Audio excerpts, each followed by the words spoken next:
Colossians 4:6. Let your speech be with grace. Let your speech always be with grace, seasoned with salt, that you may know how you ought to answer each one.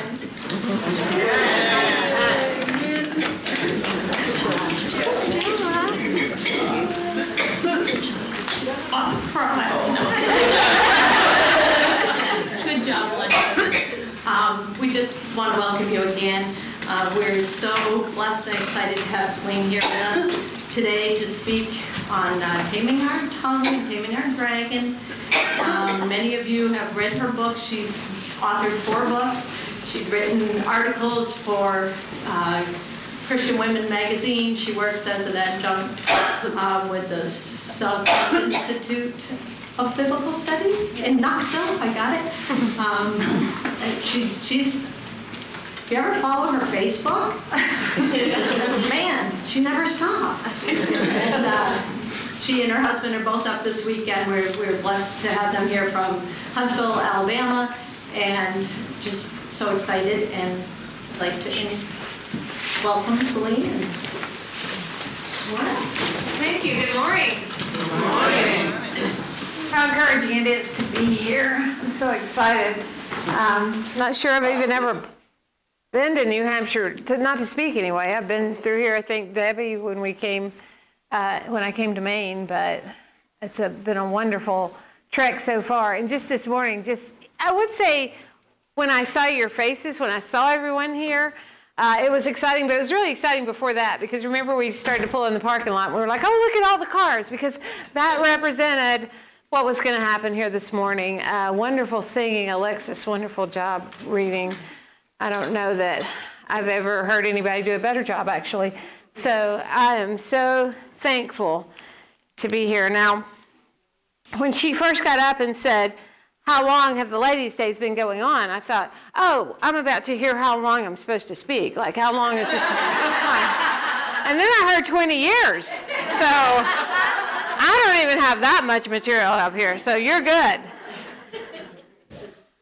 She was also pretty strict about turning your cell phone off because she didn't want to throw me. Well, let me just tell you that I've had fire alarms go off while I was speaking, and I just kept on going. So you don't get out of it that easy. Now, we are here to talk about how to train your dragon. And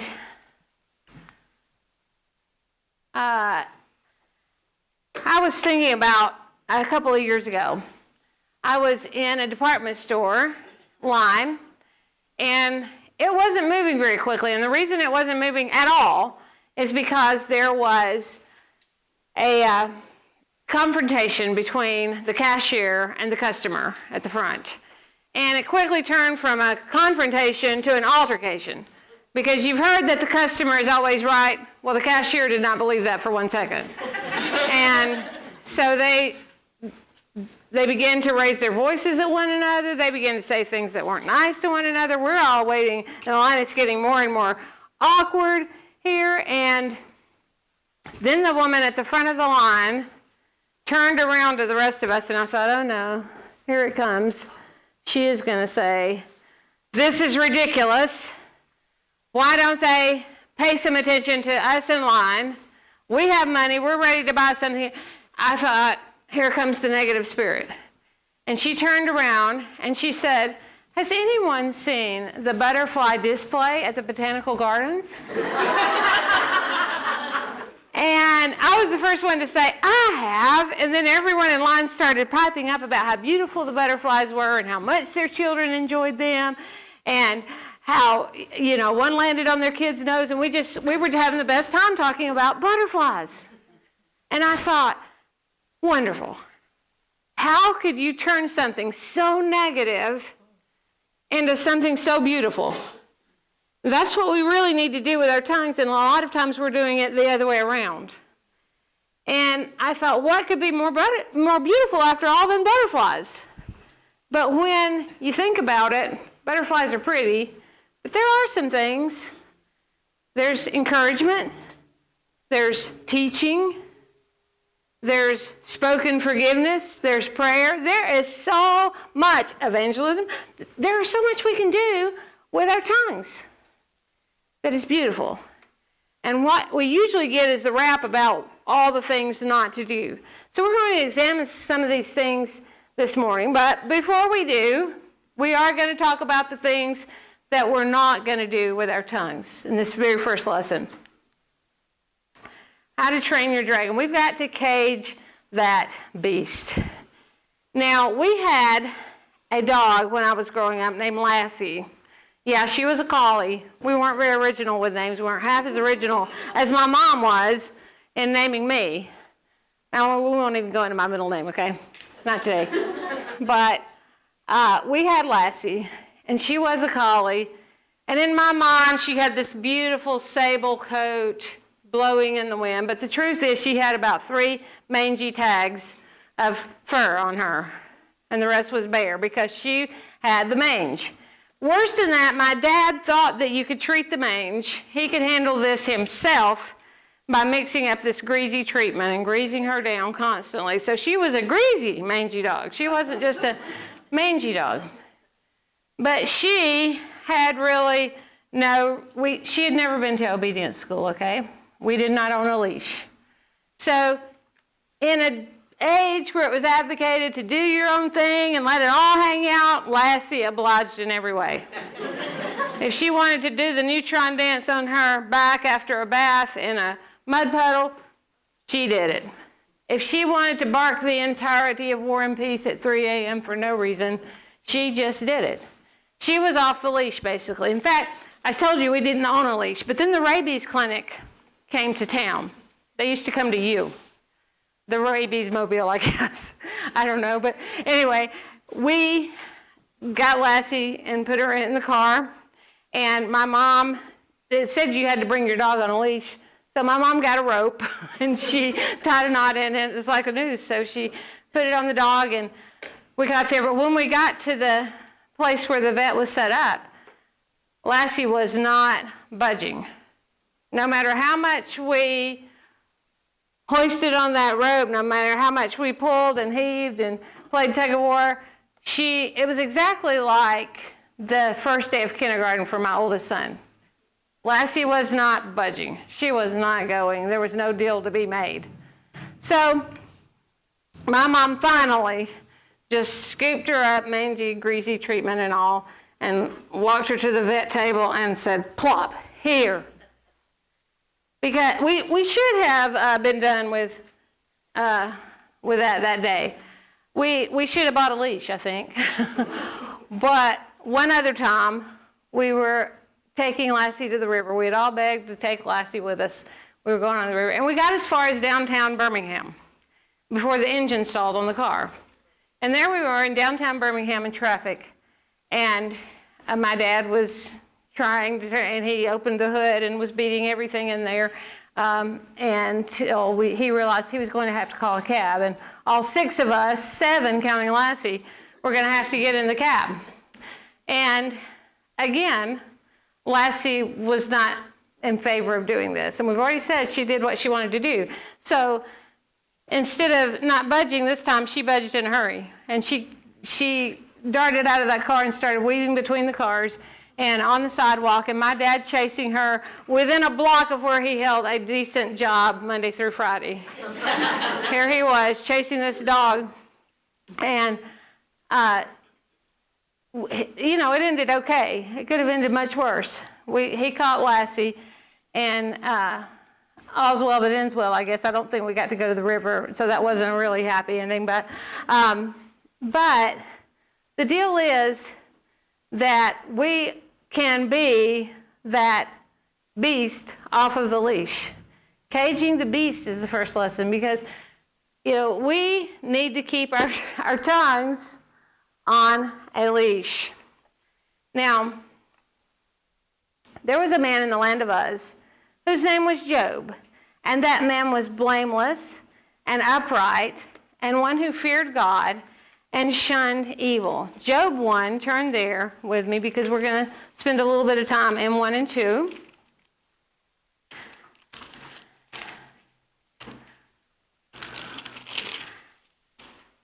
He was blameless and upright and feared God. And, Mrs. Job, she kind of had it all here at the beginning. I imagine if she were living today, her fur would be long and her pearls would be real. Because in verse 3, we read that Job was the greatest man in all of the East. And if you read the context there and the things he owned, you see that it's talking about materially. He was the greatest man in the East. So he was a pretty good catch. He was rich, but he was also so much more. So much more importantly, he was a good family man. In verse 5, it says, so it was, when the days of feasting had run their course, that Job would send and sanctify them, talking about his children, and he would rise early in the morning and offer burnt offerings according to the number of them all. For Job said, it may be that my sons have sinned and cursed God in their hearts. Thus Job did regularly. He was a consistent good father. Wouldn't you like to have this guy come and do a parenting seminar at your congregation? Because he wasn't just concerned with the outside. He wasn't just concerned with the grades and the t-ball. He was concerned about what they were thinking in their hearts. What was their behavior in their minds? Did they love God and were they obedient to God in their hearts? And he was concerned about this on a regular basis. Oh, I'd say Miss Job had a pretty good world. She had it all until that day. And you know the story of Job. In one day, the donkeys and the oxen were doing their thing, I guess. They were grazing, and the servants were taking care of them. And one servant ran up to Job and said, your donkeys and oxen were attacked by the Sabaeans. There was a raid, and they took them all, and they killed the servants, and I am the only one. This is a bad day already. And while the servant was talking, another servant runs up and says, fire, there's been a fire. And the fire just came down from heaven, and it devoured all the sheep and killed all the servants. And only I am here. So you got two servants. But before he finished talking, the camels. The guy came and said, the camels were attacked by a raid of Chaldeans this time. Each servant, not knowing that the other servant had come with this news, he said, all the camels were taken and all the servants were killed, and I'm the only one. You got 3 men standing. And then the worst news. You know, all of this news is hard. How do you go from riches to rags in one day? And Mrs. Job, when she saw her husband coming that evening, it says that he had ashes on his head and his clothes were torn. You imagine when she looked out her front door, her stomach sank a little bit. She became a little weak in the knees. What kind of thing has happened that my husband looks like this? But here comes the worst news. The children. While this guy's talking, this third guy, another servant runs up. And he says, all of your children were together. Don't you love that, mamas and daddies? Don't you love just to think about when they're all home for Thanksgiving or something? Or even if you're not part of the picture, even if I'm here in New Hampshire and I hear about them all being together somewhere, I think this is what I wanted and this is what I prayed for. And they're all together feasting, and basically a tornado comes. We know more about those than y'all do. A strong wind came and blew the four corners of the house. And the walls fell on the children. And they are all dead. And the servant says, I'm the only one that escaped. I can't even fathom any worse news than that. I can't come up with anything. Camels, donkeys, oxen, you can restore those things. But the children, imagine, did Job's voice shake when he told her the worst news? But honey, the children. And she says, what about the children? And she starts naming names. And I'll just give them my children. What about Maddie-Ann? Is she okay? What about Abram? Is he okay? The children. He just shakes his head. They're all dead. They're all dead. What did she do? She didn't believe it. She said, oh no. She cried and she wailed miserably. I remember a child passed away of a friend of mine, and when she was, the aunt was recounting what happened, and they had all been together like this in one place. And the child had suffocated that night. She says, I want to go to heaven because I heard the kind of wailing that the Bible talks about in hell. I heard that kind of wailing. And I think about Mrs. Job and the wailing that must have happened. And I don't think she slept any that night. And if she did, she woke up and said, oh, was it all a dream? Oh no, is this all true? You've been there, wake up and think, oh, I hope this is not true. But it was true. Paced the floor. I don't know, she banged her head on the wall. I can't imagine it any different. The Bible doesn't tell us how she took the news then.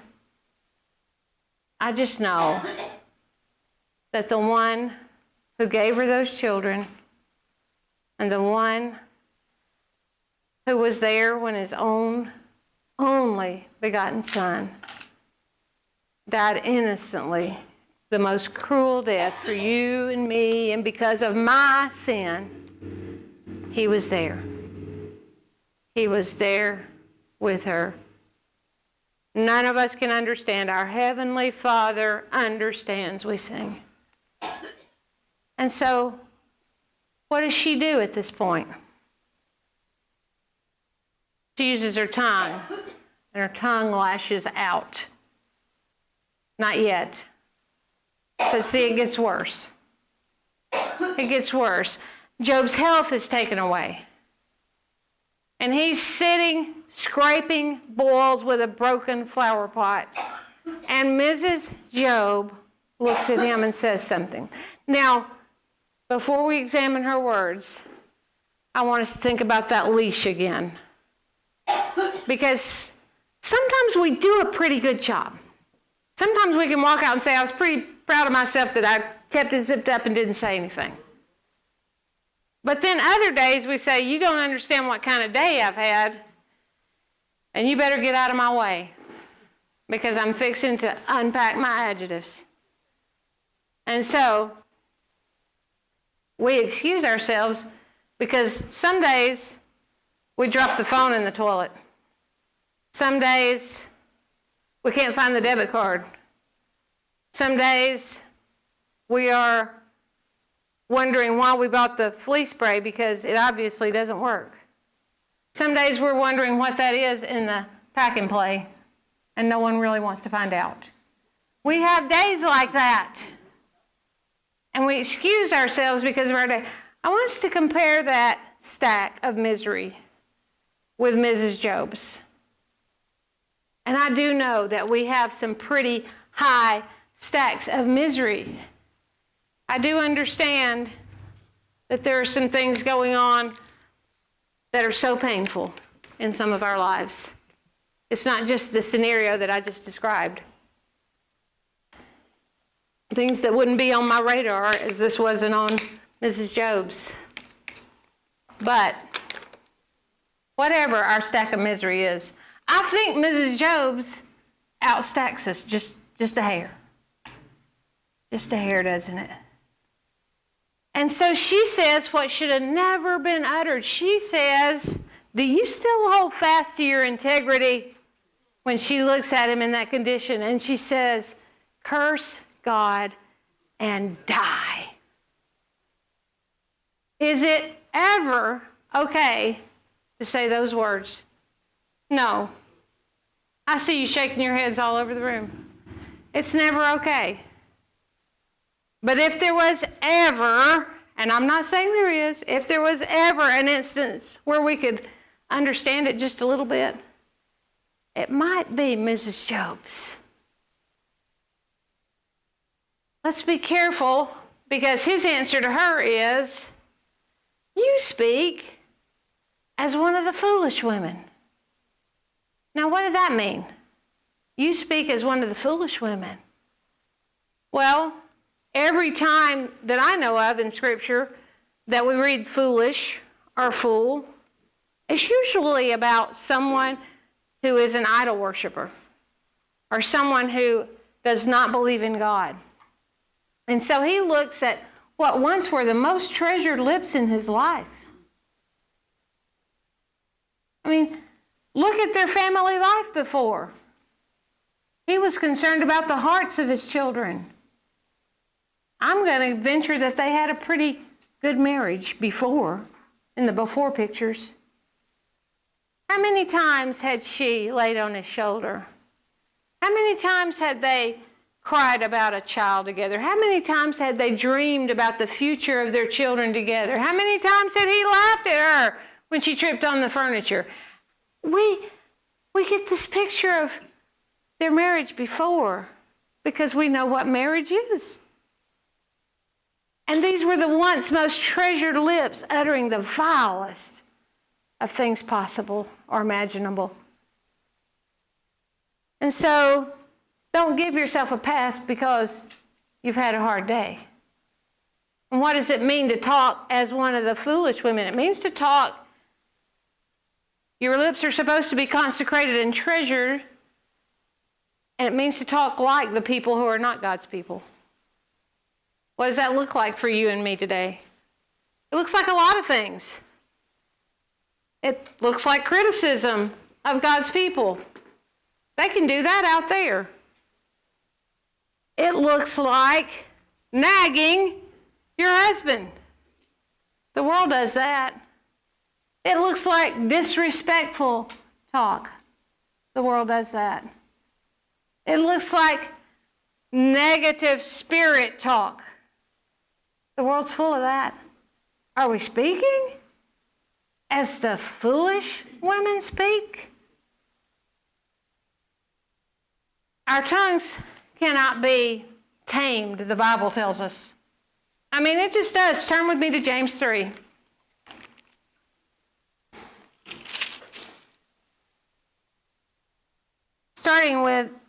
Let's start with verse 2. For we all stumble in many things. If anyone does not stumble in word, he is a perfect man, also able to bridle the tongue, the whole body. Indeed, we put bits in horses' mouths that they may obey us, and we turn their whole body. Look also at ships, although they are so large and are driven by fierce winds, they are turned by a very small rudder wherever the pilot desires. You got this little thing in your mouth. It's little bitty. It is the strongest muscle in the body. And an illustration of that, even so the tongue is a little member and boasts great things. See how great a forest a little fire kindles, and the tongue is a fire, a world of iniquity. The tongue is set among our members that it defiles the whole body and sets on fire the course of nature, and it is set on fire by hell. For every kind of beast and bird, of reptile and creature of the sea is tamed and has been tamed by man, but no man can tame the tongue. It is an unruly evil full of deadly poison. So, what do? Sounds like no hope for our tongues. They cannot be tamed, but they can be trained. The Bible wouldn't spend so much time telling us what to do well with our tongues. You just can't live life without it being a part of it. I mean, there is no section of life that does not involve the tongue. Oh, sometimes it involves, our fingers instead. But the language, what proceeds from our heart, what proceeds from our lips. So we train it. And we're talking about, way early in ancient history, these words were written. Every kind of beast and bird has been tamed. And creature of the sea. I mean, we go to SeaWorld to watch Shamu, and that's been going on apparently thousands of years, right? And the circus. We see all these animals that are tamed. But the reptiles, I don't even like to think about that. May as well say the snake word, And yet in Psalm 58, 4-5, and Jeremiah 8:17, we see that people were taming snakes even as far back as the Old Testament. And so James says, this has all been done, but there's one. There's one beast. It's like the sci-fi Godzilla creature. You can't shoot it. You can't hypnotize it. You can't drug it. It just keeps coming back. And it's sitting right there in your mouth. That one thing, the tongue. So what do? We got to cage that beast. We got to train it to sit in the cage sometimes. There's so much good we can do with it, but sometimes we just got to make it sit. Our dogs were not too good at learning any commands. And sit, they might do that when, if you gently press the heel of your foot. But most of the time they say, oh, that feels good. Just scratch just a little higher. Just move your foot back and forth. Train your dog. Then they get command confusion disorder. You take them to the park and you say fetch, and they think that means sit. And the more onlookers and bystanders there are, and you throw this frisbee or this ball out there, fetch, fetch, the more convinced they are that you just said sit. We can have command confusion disorder too. I mean, it spreads rapidly to the children. But our own dragons are not so good at sit either, are they? So there were some uncaged beasts also in the book of Job. Mrs. Job wasn't the only one. We have Bildad, we have Zophar, and we have Eliphaz to start with, and then Elihu comes along later and opens his mouth. But let's start with those three friends in Job, because right after he tells her, you speak as one of the foolish women, the next thing that we read in chapter 2, verse 11, now when Job's three friends heard of all this adversity that had come upon him, each one came from his own place. Eliphaz the Temanite, Bildad the Shuhite, and Zophar the Naamathite. They came from their own place. They were spread out. And yet they came a long distance. In the before pictures, they're good friends. To have such a miserable ending, they really couldn't have had a better start, because we also read that they made an appointment together to come and mourn with him and to comfort him. Their goal was lofty, and their appointment. Now, they didn't have this. They couldn't text one another and work this out and go to Google Sheets and they didn't have that. They were from different places. This took a lot of effort. This took a lot of coordination. And, we have good intentions sometimes. I do. I have intentions to use my Bath and Body coupon, right? but it's still in that drawer with the broken crayons and the things that we don't know what that is, so we'll just stick it in this drawer. That drawer, that drawer, until it expires. And we can do that in our good intentions in our Christianity. We have people in the Job situations. We have people we know that are suffering and hurting, and we're going to do that one day. No, they circled the date on the calendar, and they said, let's go. And they did it, and they went to comfort him. And when they raised their eyes from afar and did not recognize him, they lifted their voices and wept. That's friendship. They saw Job and his condition, and their heart was moved enough that they wept. And they didn't recognize him, but I think he recognized them. I'll tell you why. Here they come over the horizon. There's Bildad, there's Zophar. They didn't look different. Job looked different. Maybe you've gone to see someone laying in a hospital bed with cancer and you said, I wouldn't have recognized them. That was Job to them. But to him, well, Charlie Coates told me once, he's a farmer and philosopher, and he was blind nearly. And I would walk up to him after services, and he would say, well, Selene, and he would start the conversation before he could hear my voice. And one day my husband and I said, how is it that you know everybody and you can't see them? And he said, no two fellers walk the same. No two fellers walk the same. That looks like Bildad. That looks like Zophar. That looks like Eliphaz. And they sat there with him for 7 days, not opening their mouth. Sometimes we don't need to. We just need to be there. You've got friends like that. They don't even know they have hair to wash as they stay with you nights on end in an ICU waiting room. They can put 2 chairs together and make a bed of it. They're just there.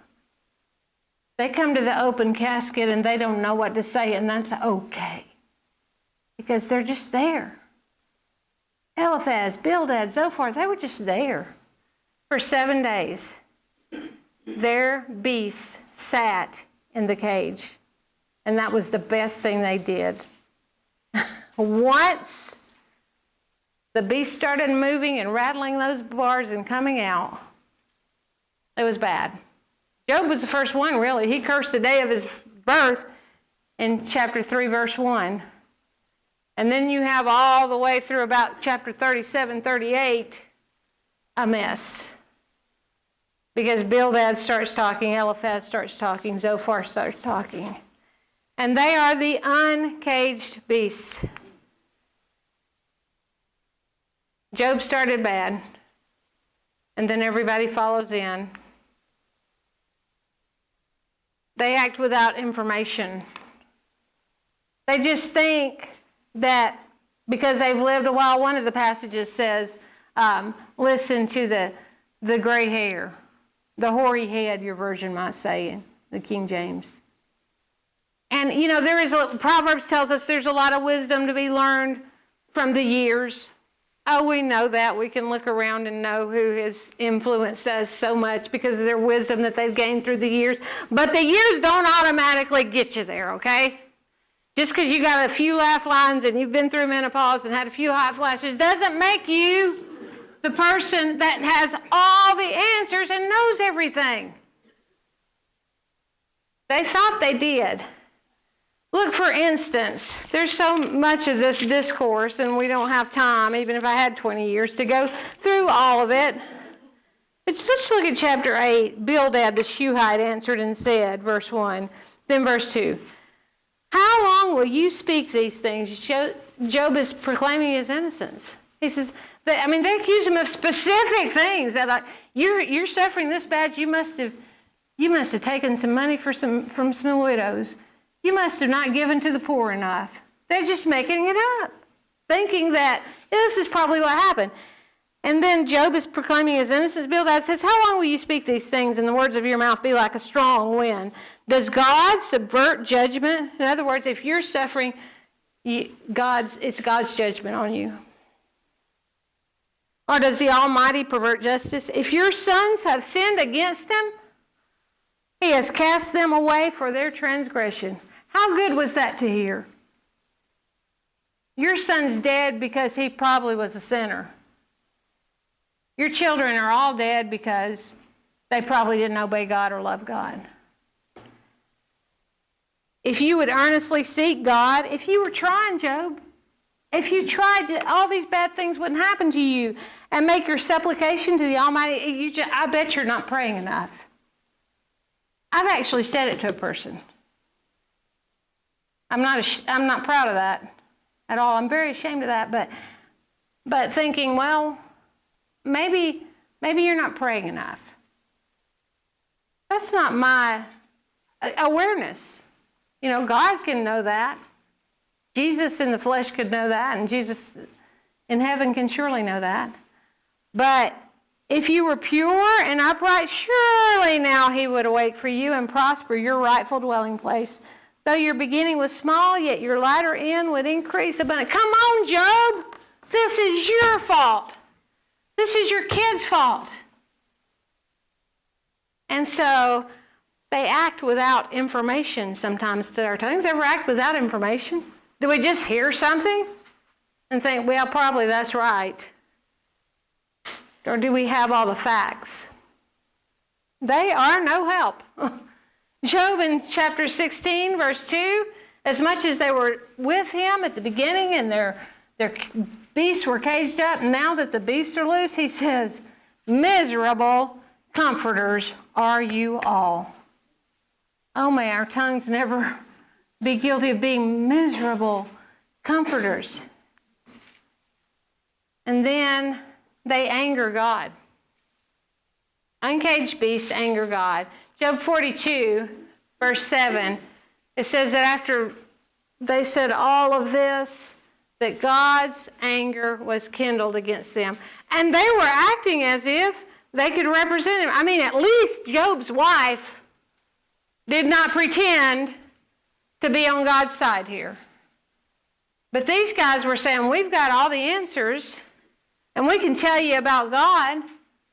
And they weren't using Scripture to do it. They were just using their opinions and what they thought. And God's anger was aroused against them. And he actually, it's a twist of events that he told Job to offer sacrifices for his friends. So here the one they were accusing was the one righteous enough before God to offer sacrifices on behalf of the others. We need filters. We like filters. Filters are very popular. You know, we don't want to make a cup of coffee without a filter, do we? We want the good stuff, but we don't want all the grounds in there. Even our water, we want a filter on that. We want good spring water, but we don't want all that other stuff that was in the water or how it came to us in the pipes. We don't want to know what was in the pipes. We want the filter to take care of that. We don't want to put oil in our car without a filter. It won't run right, will it? We want filters. Well, in our cages, our beasts need filters before they come out. You know,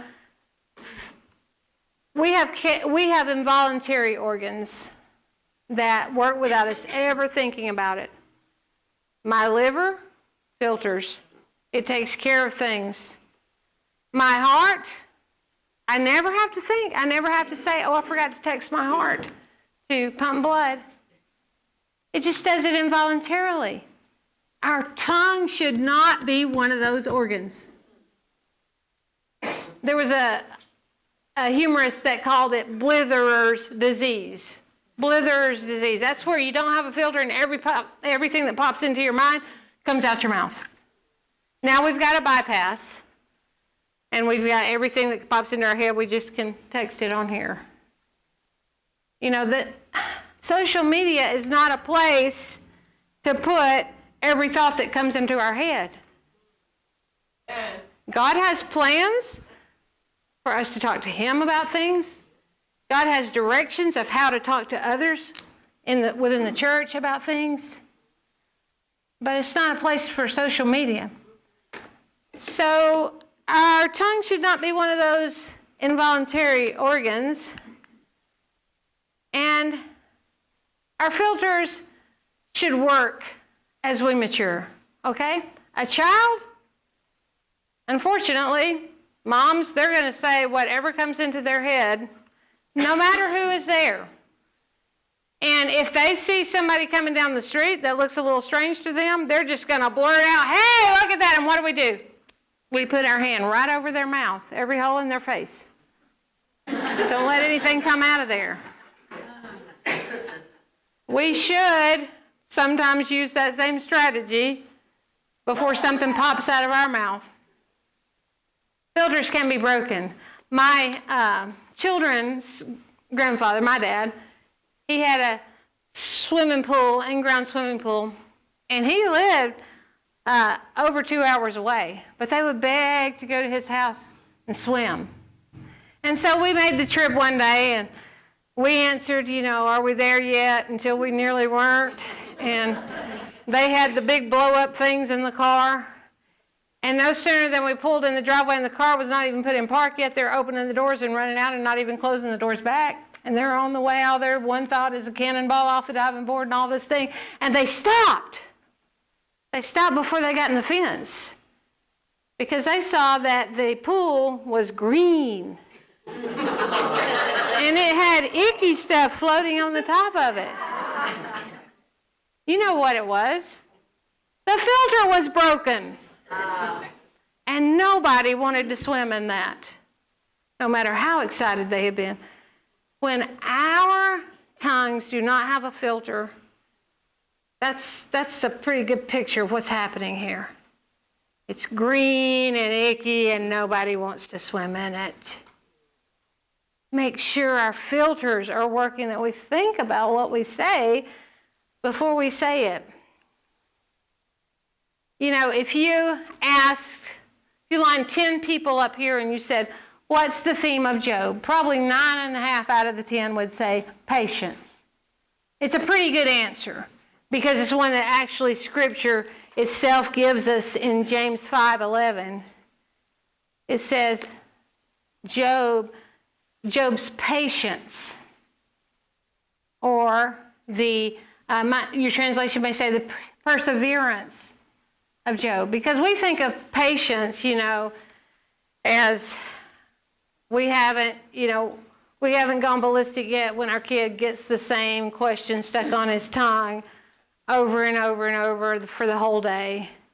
Or patience is that thing when you get to the mall and your kid wants to sit in Santa Claus's lap and the line, goes around the equator. And then you finally get him up there and he's scared to death and will not even do this after you've wasted half the day. And you're like, "Go sit in Santa Claus's lap." Because we've lost our patience at that point. But patience really is so much more. It's perseverance, that kind of patience. Patience on steroids. When life hands us things that we do not know how to cope with, like Job. Patience. But I think Job had another thing to say about the theme of his book. And he said that in Job 13, verse 5.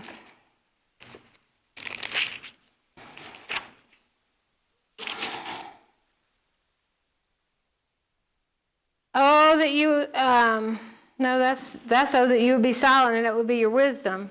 The thing I was looking for was in 40, I think it's 40, verse 4. 40, verse 4. See, Job has just asked God. Sometimes we want to say it that way. Let me answer God. And he had asked God all these questions, and he said, "I demand an answer." basically. And God said, you don't even know the questions. We don't know. We don't have the mind of God. I don't think Job ever knew that we can account for in the scriptures why the things happened to him that happened to him. God knows. And sometimes it's not within our ability to grasp. We just have to know he's there. You know, my son, when he was almost two, he downed a whole bottle of Tylenol. That stuff tastes good, and that's a problem. I looked and I saw on the table that the lid was off the Tylenol, and it was gone, and I looked at him, and he had pink around here. And so my husband was out of town. My oldest son, that could have been any help, well, he was like 10, he was with him. They were moving the contents of a warehouse for a missionary, and they were in Atlanta, I think, and I was in South Mississippi at that time. And so I had no help, and I had these other 3 kids. So we all went to the emergency room, all of us. And I think one of them had a fever, and that's the reason the lid was off. But the other one decided, that tastes pretty good. So we got him there as fast as we could, and they laid him on the table because it could have damaged that liver. And so they pumped that charcoal down him. Do you think he understood that? Not at all. And he was screaming. And I was letting him scream. And I would not get him off the table. Why? Why wouldn't I help him? I was helping him. And all I could say was, I'm here. I'm here. I'm right here. That's all we can know sometimes. God is doing what is best for us when we may be screaming and saying, get me off this table. And he's saying, I'm here. I am here. Here. The perseverance of Job. He doesn't know all the answers. And he realizes when God begins questioning him, do you know how this happens? Do you know about the wild donkey? Who set him free? Will the wild ox be willing to serve you? Will he be bed by your manger? Can you bind the wild oxen? The wings of the ostrich, do you know about those? Do you know how all these things were formed? Do you know why they work the way they do? Do you know these things, Job? Answer me some questions, Job. And he says, behold, chapter 40, verse 4. I am vile, what shall I answer you? I lay my hand over my mouth. That's a good lesson to learn from Job. I lay my hand over my mouth. We don't always say what we meant to say, do we? We don't always get it right. Now, in this little device right here, I've said some things I didn't mean to say at all. Autocorrect helps with that. I told my husband, let's meet at Steak and Shake. It sent him, let's meet at Steam and Shame. Song leader wanted to know what song I thought would be good. I said, I think, Is Thy Heart Right with 28th Goat. I sent an elder a text. I thought I was texting my husband. At least I only said, do you want to go to a movie tonight with me? I've done worse. I texted the secretary. We had a marriage class at church offered by one of the counselors. My husband and I were going to go to that together. And he wasn't there when I was ready to go in and they were about to start. And I thought, I'm not going to go to a marriage class by myself. I was nervous, so I sent to the secretary, I feel weird by myself, hurry.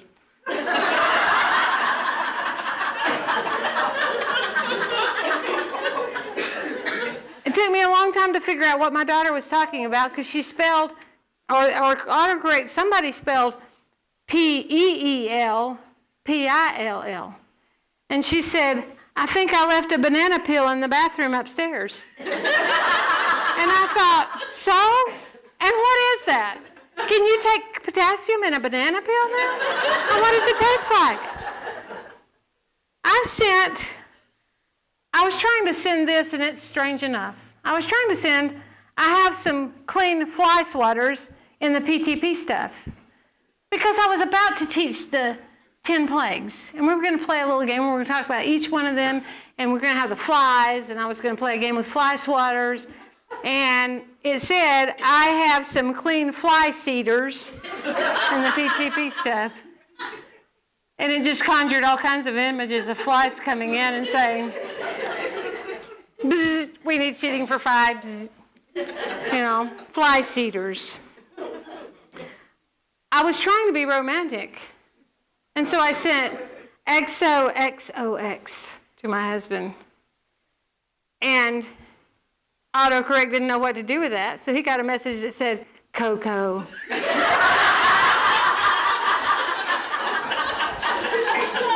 But this is maybe the best. Did you know that autocorrect doesn't know about the ESV? And so it corrected it to this. I can't find my personal copy of Dragon. I was looking for this book. I can't find my personal copy of Dragon. I feel like it and my ear are together. Could you look there? And he says, in your ear?